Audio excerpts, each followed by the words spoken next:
চাঁপাইনবাবগঞ্জ শিবগঞ্জে বাংলাদেশ জাতীয়তাবাদী যুবদলের ৪৭তম প্রতিষ্ঠা বার্ষিকী উপলক্ষে উপজেলা ও পৌর যুবদলের আয়োজনে এক বর্ণাঢ্য র্যালি ও পথসভা অনুষ্ঠিত হয়।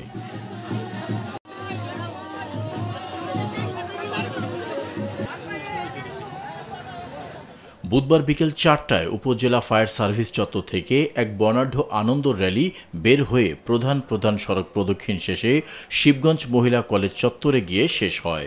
র্যালি শেষে পথসভায় প্রধান অতিথি হিসাবে বক্তব্য রাখেন বিএনপির চেয়ারপারসনের উপদেষ্টা সাবেক এমপি বীর মুক্তিযোদ্ধা অধ্যাপক শাহজাহান মিয়া।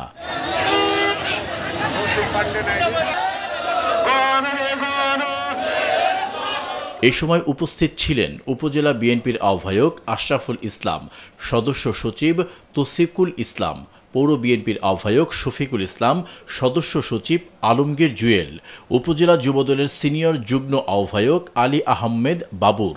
অনুষ্ঠানে উপজেলা যুবদল ও বিএনপির অঙ্গ সংগঠনের বিভিন্ন পর্যায়ের নেতাকর্মীরা অংশগ্রহণ করেন।